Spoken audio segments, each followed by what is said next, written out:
কারণ নামাজ আল্লাহর একমাত্র হুকুম যাকে বান্দা এবং কুফরের মাঝে তাকে পার্থক্য তৈরি করে, ওইটার নাম হইল নামাজ। কথা বলেন ঠিক না বেঠিক? কারণ আপনি বাজারে নানান কিসমের মানুষ আছে না নাই?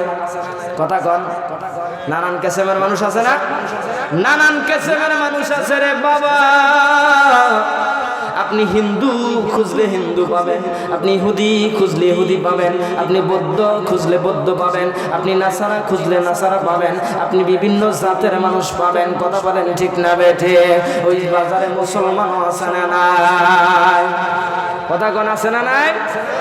বাজারে সকল ধর্মের মানুষ আছে। মসজিদে আজান পড়েছে, কোটি টাকা দিলে একটা হিন্দুকে মসজিদে নেওয়া যাবে?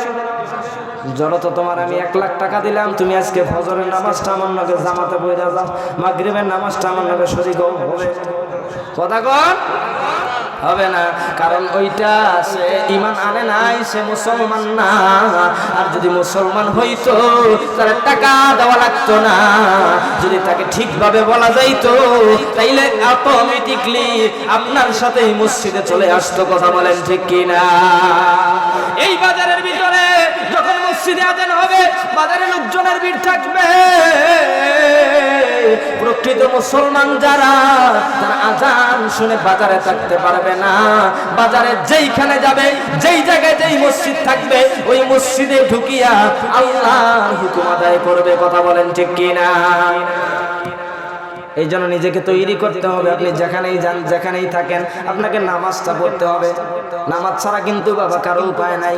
এই দুনিয়ার জমিনে যত পীর, গাউস, কুতুব, জাওলি, আব্দাল, যত বুজুর্গই বলেন না কেন, একটাও নামাজ ছাড়া কিন্তু ওলি হইতে পারে নাই। কথা বলেন ঠিক কিনা? আগে নামাজ পড়ার পরে আপনাকে কি করতে হবে? বিভিন্ন আমল কইরা ওলি হইতে হয়। কথা বলেন ঠিক না বেঠে? কিন্তু নামাজ ছাড়া কোনো গতি নেই বাবা। আর যেহেতু নামাজের ব্যাপার, কেন মসজিদ যদি আমি আবাদ করি, মসজিদ যদি আমি নির্মাণ করি, তাইলে মসজিদ নির্মাণ কইরা যদি ওরা ক্ষেতের মতো বাগি দিয়া থুই, তাহলে খেলি কাম হবে। কথা কয় না? মসজিদে একটা তুইরা চকচকা আমার টাইস করে নাগায় এরা বাগিটা থুইলাম, যা দিলাম আর ফসল লাগুনি হবো। মসজিদ কি বাগি দেওয়ার জিনিস না, মসজিদ আবাদ করার জিনিস।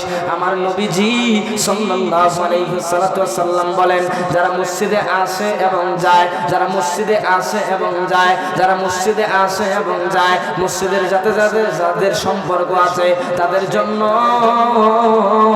3টা পুরস্কারের ব্যবস্থা আমি নবী ঘোষণা দিলাম। জোরে কন্যা সুবহানাল্লাহ। কোন মানুষ যদি মসজিদের সাথে যার সম্পর্ক আছে, যারা মসজিদে প্রতিনিয়ত যায়, মসজিদের সাথে যার সম্পর্ক আছে, তার জন্য 3টা পুরস্কার। 1 নাম্বার পুরস্কার হইল এই দুনিয়ার জমিনে তার জন্য সম্মানের মুকুট, সম্মান মর্যাদা তার বাড়াইয়া দিবেন। জোরে কন্যা সুবহানাল্লাহ। 2 নাম্বার পুরস্কার হইল আমার আল্লাহ রাব্বুল আলামিন তার রিজিকের সুন্দর ফয়সালা করে দিবেন। জোরে কন্যা সুবহানাল্লাহ। 3 নাম্বার পুরস্কার হইল, ও সাহাবীরা সাক্ষী থাকো, ফাসহাদুল ঈমান, ফাসহাদুল ঈমান। আমার নবী বললেন যে তোমরা সাক্ষী থাকো ঈমানের ব্যাপারে। যারা মসজিদে আসবে এবং যাবে, যাদের মসজিদের সাথে যাদের সম্পর্ক আছে, এরা হইল ঈমানদার। আমার সাহাবীরা রে, তোমরা সাক্ষী থাকো, এরা হইল আমার ঈমানদার উম্মত। চিল্লায়া বলেন না আল্লাহু আকবার। আর 3 নাম্বার পুরস্কার হইল তার মৌতের সময় তার ইহসানের সাথে, তার ঈমানের সাথে আল্লাহ তার মৃত্যু ঘটাবেন। জোরে কন্যা সুবহানাল্লাহ। বলতেছিলাম বাবাজিরা রে আমার, ওই যে জান্নাতের বাদশা হারুন রশিদ স্বপ্ন যুগে জান্নাতে গেলেন, তার জন্য একটা জান্নাত তিনি মসজিদ তৈরি করেছেন, কিন্তু পাশে তার ঘরের মতো আরেকটা প্রাসাদ আল্লাহ আরেকজনের জন্য লিপিবদ্ধ করছে। এই ঘরটা কার? এই সময় এই ঘরটা কার জিগাইতে যাবে, এই সময় বাদশা হারুন রশিদের ঘুম ভাঙ্গা যায়। এই ঘুম ভাঙ্গার পরে এই চিন্তায় পড়ে যায়, আহারে আমার ঘরের পাশে কার ঘর হইতে পারে? আমার একই ধরনের ঘর কার তার জন্য আমার আল্লাহ পুরস্কার দিছে। তিনি খুব টেনশনে পড়ে গেলেন, কারণ এই এলাকায় তো আর কেউ মসজিদ বানায় নাই, এই শহরে তো আর কেউ মসজিদ বানায় নাই, তাইলে আমার ঘরের সাথে কার ঘর তার লিপিবদ্ধ আছে। তখন আল্লাহর মহব্বতের বান্দা হারুনুর রশিদ রহমাতুল্লাহ আলাই উনি কি করলেন, যত রাজমিস্ত্রি আছে, যত যোগালী আছে, যত শ্রমিক আছে, যত কামলা আছে, সবাইকে ডাক দিয়ে এক জায়গায় জড়ো করলেন। সব একত্রিত করে সবাইকে জিজ্ঞাসা করলেন, ও শ্রমিকেরা তোমরা শুনে নাও, আমি তো একা মসজিদ তৈরি করেছি, এই মসজিদ তৈরি করেছি, আমি তো কারো দান নেই নাই, তোমরা কি কারো কোনো দান নিয়েছিল কি না? সমস্ত শ্রমিকেরা ডাক দিয়ে বললেন, না হুজুর না, আপনার অর্ডার ব্যতীত, আপনার আদেশ ব্যতীত আমরা কোনো দান কারো কাছ থেকে নেই নাই। সবাই যখন একাকার হয়ে গেছে তখন ওই মানুষটার নাম ধরে আচ্ছা হারুনুর রশিদ ডাক দিয়ে বললেন, অমক এই জায়গায় আসো কিনা? তিনি পিছন দিক থেকে হাত জাগাইয়া তিনি হাত উষা করে বললেন, আসি। ওই তুমি সামনে আসো। তাকে লইয়া তিনি পাশে এক জায়গায় বসলেন, নীরবে বসলেন, বসিয়া জিজ্ঞাসা করলেন, তুমি যে হাত উঠাইলা, আমি রাত্রের বেলা স্বপ্নে দেখি 4 জন ফেরেশতা আমার ঘরের ভিতরে আসছে, আমারে নিয়ে সামনে দিকে এগিয়ে গেল, আমার জন্য একটা ঘর আল্লাহ পুরস্কার হিসেবে দিয়েছে। তো এই ঘরের পাশে আরেকটা ঘর দিয়েছে, ওই ঘরের গেটের ভিতরে দেখলাম তোমার নাম। এর বান্দা বলো, তুমি কোন আমলটা করেছো যেই আমলের প্রতি আমার আল্লাহ রাজি হইয়া তোমার জন্য একটা ঘর দান করেছে? ওই বান্দা ডাকিয়া বলে, হুজুর গো, আমি তো তেমন কোন আমল করি নাই, আমি তো আমলদার বান্দাও না, আমার তো এরকম আমলদারিও, এত পরহেজগার আমলদারিও আমি না, কিন্তু আমার তো কোন আমলের বদৌলতে আমার আল্লাহ পুরস্কার দিয়েছে তাও তো আমি জানি না। কিন্তু হুজুর আমি আপনার একটা কথা আমি লুকাইয়া রাখছিলাম, আপনারে কইলা বলি। তখন বলে, বলো বলো তুমি কি লুকাইছিলা? ওই বান্দাটা ডাক দিয়া বলে, হুজুর গো, আমার ঘরে কামাই রোজগার করার মতো আর একটা মানুষ নাই, আমি একা দিন মজুরি করি, সারাদিন কাজ করি, কাজ কইরা আমি যেই অর্থ করি পাই, ওই অর্থ করে নিয়ে আমি সন্ধ্যার সময় আটা ময়দা যাই কিছু কিনি, সেইটা নিয়ে আমি আমার সংসারের দিন খানা দানার ব্যবস্থা করি। কিন্তু আমি চিন্তা করলাম, আপনি একটা মসজিদ বানাইতেছেন, আমার নবী বলেছেন, মান বানা লিল্লাহি মসজিদান ওয়া বানাল্লাহু লাহু বাইতান ফিল জান্নাহ। এই দুনিয়ার জমিনে যারা মসজিদ বানাবে তাদের জন্য হাসরের ময়দানে জান্নাতের ভিতরে একটা ঘর তাকে দান করা হবে। আমি চিন্তা করলাম, আমার ঘরের সুয়াসের আটা কিনতে আমার শ্রমিকের মজুরি ফুরাইয়া যায়, আমি কি এই ঘরের ভাগীদার হইতে পারবো না? আমি চিন্তায় পড়ে গেলাম, কি করা যায়। খুব চিন্তা করে মাথার ভিতরে একটা বুদ্ধি আসলো। আমি চিন্তা করলাম, তখন আমি আমার ঘরের মাঝখান বরাবর একটা আমি গর্ত করা শুরু করে দিলাম। কারণ আমাদের এমন দেশ, এই দেশে যদি আমি আমার এই উপর থেকে বালু সরাইয়া দেই, নিচ থেকে বিভিন্ন ধরনের পাথর বের হয়ে আসে। জোরে বলেন না আল্লাহু আকবার। আমি ঘরের মধ্যখানে আমি গর্ত একটা কুয়া খোঁড়া আমি শুরু করে দিলাম। করতে করতে যখন অনেক নিচ পর্যন্ত গেছি, আমি কাজ করছি, প্রতিদিন কুয়া খুঁড়ছি, খুইরা খুইরা খুইরা খুইরা আমি যখন অনেক নিচ পর্যন্ত গেছি, সেখানে যাইয়া দেখি বিভিন্ন রঙের পাথর আমি খুঁজে পাইছি। এই পাথরগুলো আমি অনেকগুলো পাথর এক জায়গায় জড়ো করেছি। আপনার এখান থেকে 2টা-3টা করে পাথর আমি নিয়ে গেছি। যাইয়া আমার ওই বিভিন্ন পাথর থেকে আপনার পাথরের সাথে আপনার এই মসজিদ বানানোর জন্য যেই মোজাইক পাথরের দরকার হয়, এই পাথরের সাথে আমার মাত্র 3টা পাথর আমি ম্যাচ করতে সক্ষম হয়েছি। চিল্লে কি আল্লাহু আকবার বলা যাবে না? এত পাথরের মধ্যে এই দামি দামি পাথর নাই, মাত্র 3টা পাথর আমি সেখান থেকে আমি মিলাইতে আমি সক্ষম হয়েছি। আমি চিন্তা করলাম এই দিনের বেলায় তো এই পাথরগুলো যাইয়া রাখা যাবে না, কেউ যদি দেখে ফেলে তাইলে হয়তো আমার জন্য একটু খারাপই হইতে পারে। আমি ভয়ে ভয়ে রাতের বেলায় যখন সবাই ঘুমায়া যায়, এই দুনিয়ার জমিনে সবাই যখন নিজুম ঘুমে যখন আচ্ছাইত, ওই সময় এই রাতের আমি শীতের কনকনা রাতের ভিতরে আমি রাত্রিবেলায় জাগরণ হইয়া আমি আমার এই 3টা পাথর জামানাস্তিনের তলে লইয়া আমি যাইয়া আপনার এই পাথরের সাথে আমি 3টা পাথর যাইয়া আমি রেখে দিয়েছি। পাথরটা রাইখা আইসা একটু দূরে দাঁড়াইয়া আমি আসমানের দিকে তাকাইয়া আল্লাহ রে আল্লাহ বলে ডাক দিছি, আল্লাহ আমার তো সামর্থ্য নাই, আমার তো টাকা নাই, আমার তো পয়সা নাই, আমার তো মসজিদ বানাইতে মনে চায়। কথা বলেন ঠিক কিনা? বলেন তো আমাদের মসজিদ বানাইতে মনে চাই কি চায় না? জোরে বলেন চাই কি চায় না? ওই বান্দারও মসজিদ বানাইতে মনে চায়। আল্লাহ আমার তো সামর্থ্য নাই, আল্লাহ তুমি আমারে এই 3টা পাথরের উসিলায় এই মসজিদের সঙ্গে মিশানোর উসিলায় কিয়ামতের ময়দানে আমার একটা ঘর ছোট হইলেও তুমি আমারে দান করিও। জোরে জোরে কন্না আল্লাহু আকবার। আমার আল্লাহ রাব্বুল আলামিনের ওই মাহবুব পিয়ারা বান্দা বাদশা হারুন রশিদ ডাক দিয়ে বললেন, এরে বান্দা এই তোমার দোয়া আর 3টা পাথর আমার আল্লাহ এই রকম ভাবে কবুল করে নিয়েছেন।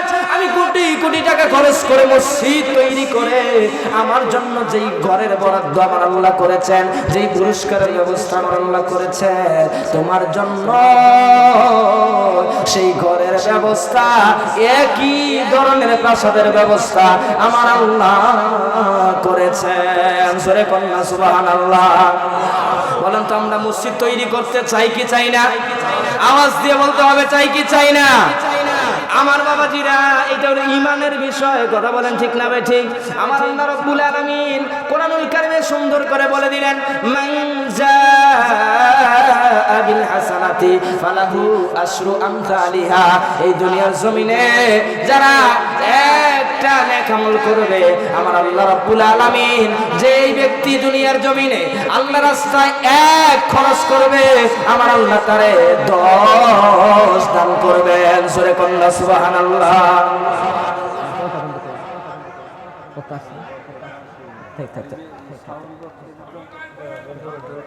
এই বাহিরে আওয়াজ কেন? সবাই ভিতর আসেন। 1-এর বদলে আমার আল্লাহ 10 দিবেন। জোরে কন্যা সুবহানাল্লাহ। এই চাচা ওঠেন কে? বঠেন। আমার আল্লাহ রাব্বুল আলামিন 1-এর বদলে কত দিবেন? জোরে করেন, 1-এর বদলে কত দিবেন? 10। যখন আয়াতটা নাজিল হয়ে গেল, মসজিদে নববীর ভিতর নবীজি আমার বসা, সামনে সাহাবীরা বসা, সবাই ওয়াজ শুনতেছেন, এই আয়াতের ব্যাখ্যাগুলো শুনতেছেন। ব্যাখ্যা শুনতে শুনতে হযরতে নবী করিম সাল্লাল্লাহু আলাইহি ওয়াসাল্লাম যখন মিটিংটা শেষ করলেন, মিটিং শেষ করার পর 3 দিনের না খাওয়া আলী ওই মসজিদে নববীর ভিতরে বসা। জোরে কন্যা সুবহানাল্লাহ। একজন ধনাঢ্য ব্যক্তি 1 বাটি খেজুর নিয়ে নবীজির দরবারে মসজিদে নববীতে এসে হাজির হইয়া গেছেন। নবীজির হাতে উঠাইয়া দিয়ে ডাক দিয়ে বললেন, ইয়া রাসূলুল্লাহ, ইয়া হাবিবাল্লাহ, নবী গো, আমি আপনার জন্য হাদিয়া নিয়ে আসছি, আপনি গ্রহণ করুন। সূরা কন্যা সুবহানাল্লাহ। নবীজি ওই খেজুরগুলো সংগ্রহ করলেন, এই খেজুরগুলো নিয়ে সবার মাঝে বন্টন করে দিলেন। সকল সাহাবীরা একটা করে পাইল। জোরে কোন সুবহানাল্লাহ। কয়টা করে পাইছে? জোরে কোন? একটা। তাহলে আলীও একটা পাইছে। কথা কোন ঠিক কিনা? সবাই যার যার মতো খেজুর খাইয়া পালায়। আলী খেজুরের দিকে তাকায়, এই খেজুরের দিকে তাকাইয়া তার বাড়ির কথা মনে হইয়া যায়। নবীজির মেয়ে ফাতেমার মুখে 3 দিন যাবত কোন খাবার উঠাইয়া দিতে পারি না। এই একটা খেজুর নিয়ে আমি যদি ফাতেমার মুখে খাবারটা তুলে দিতে পারি, নবীর মেয়ে বড় খুশি হইয়া যাবে। জোরে কন্যা সুবহানাল্লাহ। যখন এই চিন্তা করলেন, মনে পড়ে গেল আহারে 3 দিন আহারে আমি আলী মুখটা শুকায় গেছে, মুখটা শুকায় গেছে, পেটের যন্ত্রণায় বাঁচি না। এই জন্য নবীর চাঁদ মুখ চেহারা দেখার জন্য নবীজির দরবারে বসে থাকি। একটা খেজুর পাইয়া পেটের জ্বালা আরো বেড়ে গেল। জোরে কোন আল্লাহু আকবার। মনে পড়ে গেল শুধু ফাতেমাকে খাওয়াইলে তো হবে না, আমার ঘরে 2টা সন্তান, আদরের 2টা সন্তান 3 দিন যাবত কিচ্ছু খায় না। এই তাদের মুখে আমি একটা খেজুর কেমনে লইয়া যাই, আর আমি তাদেরকে না খাওয়াইয়া রাইখা এই একটা খেজুর আমি কেমনে খাই। জোরে কোন আল্লাহু আকবার। কথা বলেন ঠিক কিনা? কোন বাবা কি সন্তানরা রাইখা খাইতে পারে? কথা কোন খাইতে পারে? কোন মা কি সন্তানরা রাইখা খাইতে পারে? কিন্তু সন্তান বাবা মা রাইখা খাইতে পারে কি পারে না? এই কথা কই না কে? সন্তান মা বাবারা রাইখা খায় না? বড় বোয়াল মাছ আইনা আলাদা করে নিয়ে জুতাইয়া কাঁচাইয়া কাইটা গুইটা তরকারি না করে শাক সুক করে খায়। কথা কোন ঠিক না বেটি?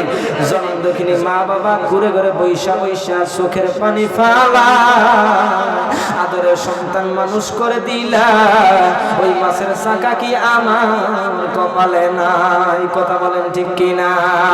আমার ভাইজান আলীর হাতে একটা খেজুর লইয়া তিনি চিন্তায় পড়ে গেছেন। একটা খেজুর আর মানুষ হইলাম আমরা 4 জন, কয়জনের ক্ষুধা নিবারণ করব? আলী চিন্তা করতে করতে মজলিসের শেষ বাড়ির দিকে রওনা দিছেন। মাথা নিচের দিকে দিয়া জিমায়া জিমায়া আল্লাহ হযরতে আলী রাদিয়াল্লাহু তাআলা বাড়ির দিকে রওনা দিলেন। পথিমধ্যে একজন ফকির এসে সামনে হাজির হইয়া গেছে। জোরে কি আল্লাহু আকবার বলা যাবে না? বলেন তো, যার কাছে 3 দিন ধরে খাবার নাই, 3 দিন ধরে বউরে খাবার দেখে না, পোলা হানা খিলা হয় না, একটা খেজুর পাইছে 3 দিন পরে সামনে ফকির আসলে, বলেন তো আপনার কি রাগ হওয়াটা স্বাভাবিক কিনা? রাগ করবেন না আপনি?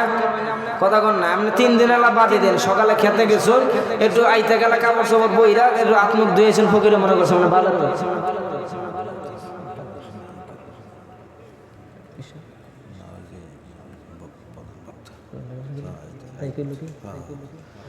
আমার আল্লাহ রাব্বুল আলামিন ওই হযরতে আলী, আমরা তো বলতেছিলাম একজন মানুষ যদি রাস্তা দিয়ে যদি হাত মুখ দিয়ে খালি বাড়ি আহে, তার সামনে দুপুরে খায় নাই, সকালে গেছে, ফকির যদি এটা কয় ভাই আমার 2টা টাকা দেন, তোমার তো খায় এখনো কাম নাই, খালি হাতে হাত পাতলে বেসা তো কাম করে চোখে দেখতেছি না, আর আমি সামনে হাত বাড়াই দিছো। কথা কম ঠিক না বেটি?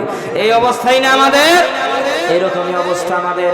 আমার ভাইজান হযরতে আলী মাথায় মুস্কি হাসি দিয়া একটা খেজুর ফকিরের হাতে দান করে দিলেন। জোরে কন্যা সুবহানাল্লাহ। ফকিরের হাতে দান করে দিলেন। দান করিয়া